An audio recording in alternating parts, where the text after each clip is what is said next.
ಮಹಾರಾಜರಿಗೆ ಭೇಟಿಯಾಗಿ ಹೇಳ್ದ, ನಾನು ಹಾಡ್ತೇನೆ, ನಂದು ಒಂದಿಷ್ಟು ತಾವು ಕೇಳಿ ಅಂದ. ಮಹಾರಾಜರಿಗೇನು ಹಾಡ ಕೇಳೋದಿರ್ತದೆ.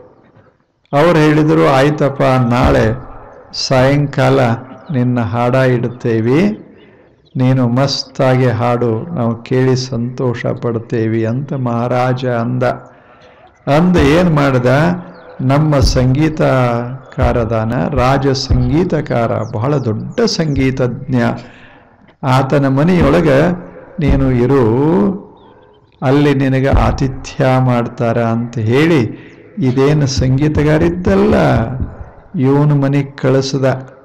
ದೊಡ್ಡ ಮನೆ ಅದು. ಅವಾಗ ಹೋದ ಬಳಿಕ ಈ ರಾಜ ಸಂಗೀತಗಾರನಿಗೆ ಒಳಗೆ ಒಂದಿಷ್ಟು ಭಯ, ಎಲ್ಲಿವ ನನ್ನ ಜಾಗ ಬಿಡಿಸ್ತಾನೋ, ನನಗಿಂತ ಚಂದ ಹಾಡ್ದ, ನಮ್ಮದು ಮುಗೀತು. ಅಂಥವನಿಗೆ ಮನೆಗೆ ಕಳಿಸಾನ ರಾಜ. ಇವನು ಮನೆಗೆ ಕಳಿಸ. ಅವಾಗ ಇವನ ಸಂಗೀತರೇ ಹೆಂಗದ ಅಂತ ಸ್ವಲ್ಪ ತಿಳ್ಕೋಬೇಕಂತ ಮನಸ್ಸಾಯ್ತು. ರಾತ್ರಿ ಕುಂತ, ಹಾಡಪ್ಪ, ಒಂದು ಸ್ವಲ್ಪ ಹಾಡು ಅಂದ. ಇವಂದೇನು ರಾಜ ಸಂಗೀತಗಾರಂದು, ಇವನ ಸಂಗೀತದಾಗ ದೋಷ ಇರ್ಬೇಕು. ಹೇಗದ ನೋಡಿ, ಸಣ್ಣವ ಈತ, ಇವ ಏನರೇ ಸಂಗೀತ ಅದ್ಭುತ ಹಾಡ್ದ ಹೊಟ್ಟೆ ಉರಿಯಾಕೆ ಶುರುವಾಗ್ತದೆ. ಅದಕ್ಕೆ ಹಾಡಂದ ಅವ. ಸುಮ್ಮನೆ ಒಂದು ಸಣ್ಣ ಹಾಡ ಹಾಡ್ತೀನಿ ಅಂತ ಹಾಡಿದರೆ ಇವನಿಗೆ ತಾಪ ಶುರುವಾಯಿತು. ಎಂಥ ಅದ್ಭುತ ಹಾಡುಗಾರ ಅಂತ ಮನಸ್ಸು ಹೇಳ್ತು. ಇವನ ಮುಂದೆ ನಾನೇನೂ ಅಲ್ಲ. ಅವಾಗ ಶುರುವಾಯಿತು, ಹೊಟ್ಟೆ ಉರಿಯಾಕೆ ಶುರುವಾಯಿತು, ತಾಪ ಶುರುವಾಯಿತು.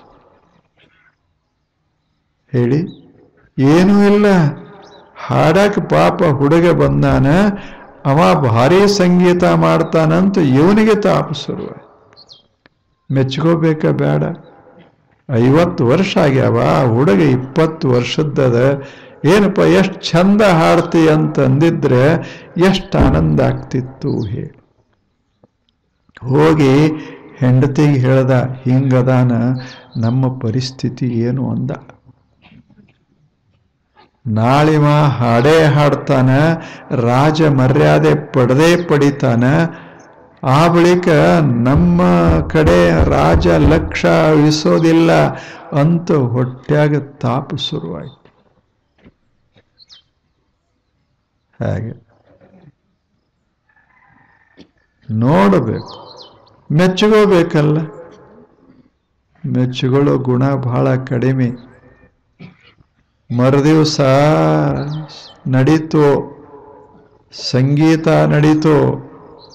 ಏನ ಸಂಗೀತದ ಭರಾಟಿನೋ. ಆ ಮೊದಲೇ ಹುಡುಗ, 20 ವರ್ಷ, ಮಸ್ತ್ ಧ್ವನಿ, ಒಳ್ಳೆ ಸುಂದರ ರೂಪ.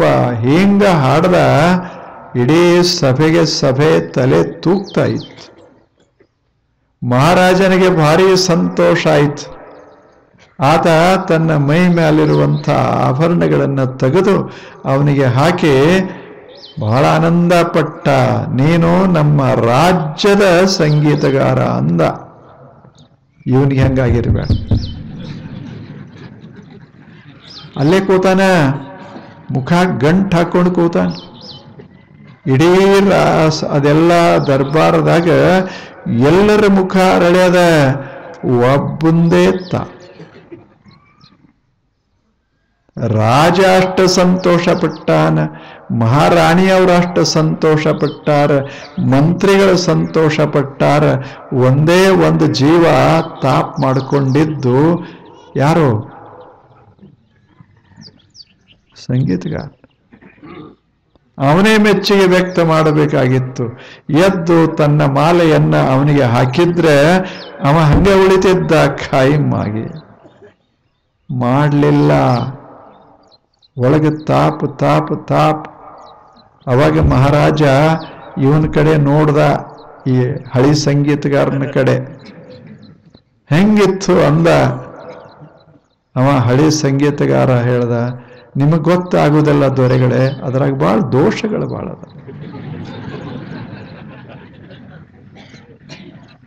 ಅದರಾಗ ಏನದ ಮಹಾರಾಜರೇ? ಎಷ್ಟು ರಾಗ ತಪ್ಪದ, ಸೂರ್ ತಪ್ತ, ಅದು ತಪ್ತ, ಇದು ತಪ್ತ ಅಂತ ಹೇಳ್ದ. ಯಾಕೆ? ತಪ್ಪಿಲ್ಲ ಒಳಗೆ. ಅವಾಗ ಮಹಾರಾಜ ಗೊತ್ತಾಯ್ತು, ಹೊಟ್ಟೆ ಉರ್ಯಾಕ ಹತ್ಯದ.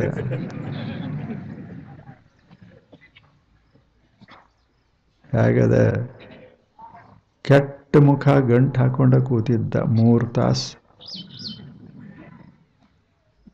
ಇದಕ್ಕೆ ಬದುಕಂತಾರ.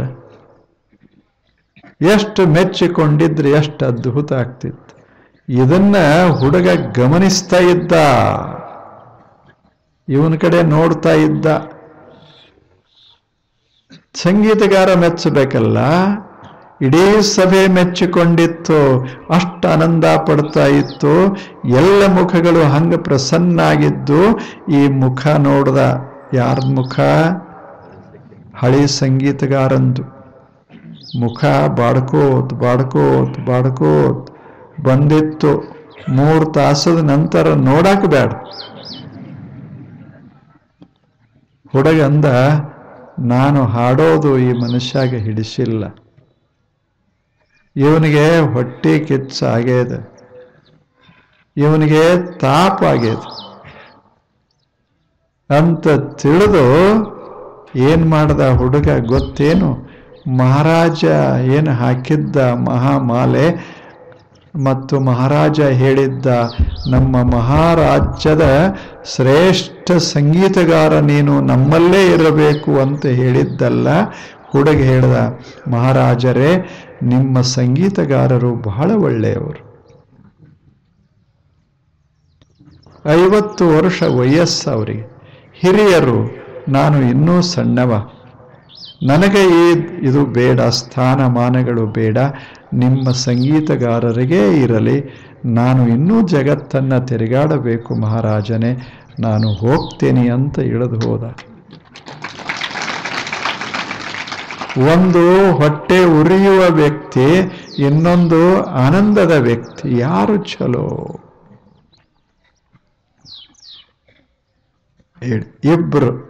ಇಬ್ರು ಸಂಗೀತಗಾರರೇ. ಆದರೆ ಒಬ್ಬ ತಾಪ ಮಾಡಿಕೊಂಡ, ಭಾರೀ ತಾಪ ಮಾಡಿಕೊಂಡ. ಇನ್ನೊಬ್ಬ ಸಣ್ಣವನಾದರೂ ಸರಿ ಹೃದಯದಲ್ಲಿ ಮಾಧುರ್ಯ ಇತ್ತು, ಗೌರವಿಸಿದ. ಅವಾಗ ಮುದುಕಿದ್ದಲ್ಲ 50 ವರ್ಷದ ಸಂಗೀತಗಾರನಿಗೆ ಹೆಂಗಾಗಿರಬೇಡ. ಅವ ಅಂದ, ನಾನು 50 ವರ್ಷದವ, 30 ವರ್ಷ ಇಲ್ಲಿ ಹಾಡಿದ್ದೇನೆ, ಮಹಾರಾಜರು ಗೌರವಿಸಿದಾರ. ಇಷ್ಟೆಲ್ಲ ಇದ್ರೂ ಸಹಿತ ಈ ಹುಡುಗನಂಥ ಗುಣ ಇಲ್ಲಲ್ಲ ನನಗೆ.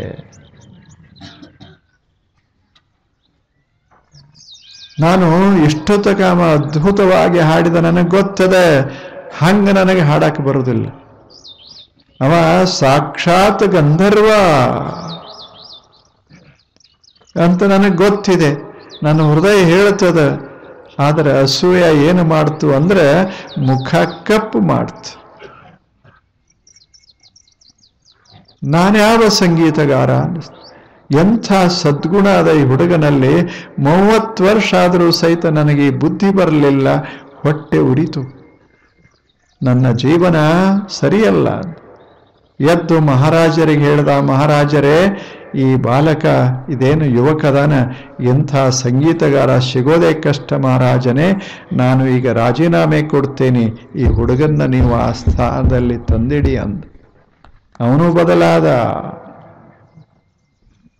ಮಾತ್ಸರ್ಯ ಹೋಯಿತು ಅಂದ್ರೆ ಜಗತ್ತು ಬದಲಾಗ್ತದೆ.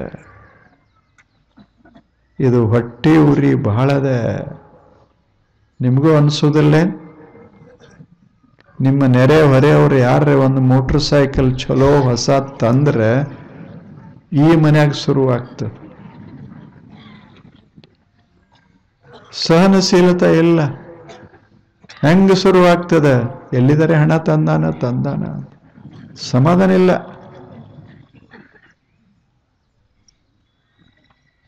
ಹಿಂಗ ಆಯ್ತು ಅಂದ್ರೆ ಈ ಜಗತ್ತಿನಾಗ ನಾವು ಚಂದಾಗಿ ಬದುಕೋದು ಹೆಂಗ ಹೇಳಿ? ಎಲ್ಲ ನಾವು ನಮ್ಗಿಂತ ಕಡಿಮೆನೇ ಇರ್ಬೇಕೆ? ನಮಗಿಂತ ಹೆಚ್ಚು ಇರಬಾರ್ದೆ ಹೇಳಿ? ಯಾರೇ ಇಲ್ಲಿ ಕುರ್ಚಿ ಹಾಕೊಂಡು ಕೂತ್ರೆ ಹೆಂಗ್ ಕುಂತ ನೋಡು. ತಾಪ ನಮ್ಮ ಕುರ್ಚಿ ನಮಗದ, ಅವನ ಕುರ್ಚಿ ನೋಡಿ ನಾವ್ಯಾಕೆ ತಾಪ ಮಾಡ್ಕೋಬೇಕು? ಹಂಗ ಆಗುದಿಲ್ಲದ, ಸಹನ ಆಗುದಿಲ್ಲ. ಬೇಕಾದ್ರೆ ನೀವು ಕೂತು ನೋಡ್ರಿ ಮ್ಯಾಲ, ಬಹಳ ಕಷ್ಟದ, ಬಹಳ ಕಷ್ಟ. ಇದು ಮಾತ್ಸರ್ಯ. ಇದನ್ನ ಕನ್ನಡದಾಗ ಬಹಳ ಚಲೋ ಅಂತಾರ. ಏನಂತಾರ? ಹೊಟ್ಟಿಯ ಕಿಚ್ಚ. ಬಹಳ ಚಲೋ ಶಬ್ದ ಅದು. ಹೊಟ್ಟಿನೇ ಉರ್ಯಾಕ ಹತ್ಯದ, ಒಳಗ ಕಿಚ್ಚು ಬಿದ್ದದ. ಹಿಂಗಾದ್ರೆ ಜಗತ್ತನ್ನ ಅನುಭವಿಸೋದು ಹೇಗೆ ಅನುಭವಿಸೋದು? ಪರರ ಗುಣಗಳನ್ನ ಗೌರವಿಸುವ ಗುಣ ಇಲ್ಲದೆ ಇದ್ರೆ ನಮ್ಮ ಜೀವನ ಹೇಗೆ ಚಂದ ಆಗ್ತದೆ? ನಾವು ಇನ್ನೊಬ್ಬರದು ಹೋಗಿ ಅದನ್ನು ನೋಡಿ ಸಂತೋಷ ಪಡಬೇಕು, ವ್ಯಕ್ತ ಮಾಡಬೇಕು. ಅದು ಬಿಟ್ಟು ತಾಪ ಮಾಡಿಕೊಂಡ್ರೆ ಎಂಥ ಹಾನಿಯಾಗ್ತದೆ ಬದುಕಿನಲ್ಲಿ. ಸುಮ್ಮನೆ ಕೆಡಿಸ್ಕೋತೀವಿ, ಸುಮ್ಮನೆ ಕೆಡಿಸ್ಕೋತೀವಿ. ಅವ್ರ ತಪ್ಪೇನು ಹೇಳಿ? ಅವ್ರು ಚಂದ ಮನೆ ಕಟ್ಟಿ ಚಂದಾಗಿದ್ರೆ ಅವ್ರ ತಪ್ಪೇನದ? ನಾವದನ್ನು ನೋಡಿ ನಮಗೆ ತಾಪ ಆಗ್ತಿತ್ತಂದ್ರೆ ಅವ್ರೇನ್ ಮಾಡ್ತಾರೆ ಹೇಳಿ? ನಂಬದ ನಮಗೆ, ಅವ್ರದ್ದು ಅವ್ರೆ. ಬಸವಣ್ಣವ್ರು ಹೇಳಿಲ್ಲೇನು? ಪಾಪ ಶ್ರೀಮಂತರದಾರ, ದೊಡ್ಡ ದೊಡ್ಡ ಗುಡಿ ಕಟ್ತಾರೆ, ನಾವೇನು ಬಡವರು, ನಾವೆಲ್ಲಿ ಕಟ್ಟೋದದ? ಆದರೆ ನಾನು ಒಂದು ಕಟ್ಟೇನಿ, ನಂದು ಒಂದು ದೇಹ, ಇದ ಗುಡಿ. ಅವರೆಷ್ಟು ಸಮಾಧಾನ ಮಾಡ. ಉಳ್ಳವರು ಮಾಡ್ತಾರೆ, ದೊಡ್ಡ ದೊಡ್ಡದು ಕಟ್ತಾರೆ, ಮಾಡ್ತಾರೆ, ಎಲ್ಲ ಮಾಡ್ತಾರೆ. ಉಳ್ಳವರು ಶಿವಾಲಯ ಮಾಡುವರು, ನಾನೇನು ಮಾಡಲಿ ಬಡವನಯ್ಯ. ನಮಗೆ ಅಷ್ಟು ಕಟ್ಟಕ್ಕಾಗೋದಿಲ್ಲ. ಅವರು ಅದ್ಭುತ ಕಟ್ಟಿರಬಹುದು, ನಮಗೆ ಕಟ್ಟಕ್ಕಾಗೋದಿಲ್ಲ. ಆದರೂ ಏನಾಯ್ತು? ಇದು ನನ್ನ ದೇಹವೇ ಒಂದು ಸುಂದರವಾದ ದೇವಾಲಯ. ಸಂತೋಷ ಪಡೋದು ಹೇಳಿ? ಅವರನ್ನು ಗೌರವಿಸ್ದಂಗಾಯ್ತು, ತಂದು ಮನಸ್ಸಿನಾಗ ತಾಪ್ ಮಾಡ್ಕೊಳ್ಳಿಲ್ಲ, ಸಂತೋಷ ಪಟ್ಟಂಗಾಯ್ತು. ಅವ್ರದ್ದು ಸ್ಥಿರವಾದ ದೇವಾಲಯ, ನಮ್ಮದು ಚರಿಸುವ ದೇವಾಲಯ. ಭಾವ ಹೆಂಗ? ಅವ್ರದ್ದು 4 ಗಾಲಿಯ ವಾಹನ, ನಮ್ಮದು 2 ಗಾಲಿಯ ವಾಹನ. ಹೌದಲ್ಲ? ಅವ್ರದ್ದು ಎಲ್ಲ ರಸ್ತಾದಾಗ ಹೋಗೋದಿಲ್ಲ, ನಮ್ಮದು ಸಿಕ್ಕಲ್ಲೆಲ್ಲ ಹೋಗ್ತದ. ಹೇಳಿ? ಅವು ದಾರ್ಯಾಗ ಹಂಗ ನಿಂತಿರ್ತಾವ, ದೊಡ್ಡ. ಇವ ಆ ಕಡೆ ಹಾಯ್ದು ಈ ಕಡೆ ಹಾಯ್ದು ಹೋಗೇ ಬಿಡ್ತಾನೆ. ಇನ್ನ ಒಬ್ಬ ಇರ್ತಾನ, ನಡ್ಕೋತ ಹೊಂಟಾವ. ಅವ ಅಂತಾನ, ಇವರೆಲ್ಲ ಹೋಗ್ತಾರ, ಮತ್ತೆ ಇಳಿತಾರ, ಮತ್ತೆ ನಡ್ಯಾಕಬೇಕಲ್ಲ. ನಾ ಅದಕ್ಕೆ ಮೊದಲೇ ನಡೀತಾ ಇದ್ದೇನೆ ಆರಾಮ. ಸಮಾಧಾನ ಪಡೋದಿದ್ರೆ ಯಾವಾಗಲೂ ಪಡಬಹುದು, ಹೊಟ್ಟಿ ಕಿಚ್ಚ ಪಡೋದಿದ್ರೆ ಯಾವಾಗಲೂ ಹಂಗೆ ಮಾಡಬಾರ್ದು. ಯಾವಾಗಲೂ ಇನ್ನೊಬ್ಬರದ್ದು ಏನೇ ಇರಲಿ ಅದನ್ನು ನೋಡಿ ಮೆಚ್ಚುವಂಥ ಗುಣ ಇರಬೇಕೇ ವಿನಃ ಅದನ್ನು ನೋಡಿ ತಾಪ ಮಾಡಿಕೊಳ್ಳುವಂಥ ಗುಣ ಇತ್ತು ಅಂದರೆ ಅವಗುಣ. ಇದು ಅವಗುಣ, ಇದು ಬಹಳ ಕೆಟ್ಟದ್ದು ಅಂತ ಬಸವಣ್ಣನವರು ಅವಗುಣ, ಇದು ಕಸ. ಇದನ್ನು ಋಷಿಗಳು ಹೇಳಿದರು, ಮಾಗೃಧ. ಬಹಳ ಹಿಂದೆ, 4,000-8,000 ವರ್ಷಗಳ ಹಿಂದೆ ಋಷಿಗಳು ಹುಡುಗರನ್ನ ಕೂಡಿಸಿಕೊಂಡು ಈ ಮಾತು ಹೇಳಿದರು. ನೋಡಿ, ನೀವು ಜಗತ್ತಿನಲ್ಲಿ ಬದುಕಬೇಕಾಗ್ತದೆ, ಏನು ಮಾಡಿ, ಇದೆಲ್ಲ ಜಗತ್ತು ಅದ್ಭುತದ, ನಿಮಗೂ ಒಂದಿಷ್ಟು ಬದುಕೋದಕ್ಕೆ ಅವಕಾಶ. ಆದರೆ ಯಾರ ಸಂಪತ್ತಿನ ಮೇಲೂ ಕಣ್ಣು ಬಿಡಬೇಡಿ, ಯಾವುದರ ಮೇಲೂ ಕಣ್ಣು ಬಿಡು. Thou shalt not covet thy neighbor's house, thy neighbor's wife. ನಿನ್ನ ಸುತ್ತ ಮುತ್ತ ಛಲೋ ಛಲೋ ಮನೆಗಳು ಇರಲಿ, ಛಲೋ ಛಲೋ ಜನ ಇರಲಿ. ಅವರನ್ನು ನೋಡಿ, ಆ ಮನೆಗಳನ್ನು ನೋಡಿ, ಆ ಮನೆಯವರು ಯಾವಾಗಲೂ ನಕ್ಕೋತಿರೋದನ್ನು ನೋಡಿ, ಮನುಷ್ಯನೇ ನೀನು ಸಂತೋಷ ಪಡೋದನ್ನು ಕಲಿಯೇ ವಿನಃ ತಾಪ ಮಾಡಿಕೊಳ್ಳಬೇಡ. ಮಾಗೃಧ, ಮಾಗೃಧ. ಎಷ್ಟು ವಿಚಿತ್ರದ ಒಂದು ಸಣ್ಣ ಕಥೆ, ಸಣ್ಣ ಕಥೆ ಅದು. ಒಂದು ಗಿಡ ನೆರೆಹೊರೆಯವ್ರದ್ದು, ನೆರೆಹೊರೆಯವ್ರದ್ದು.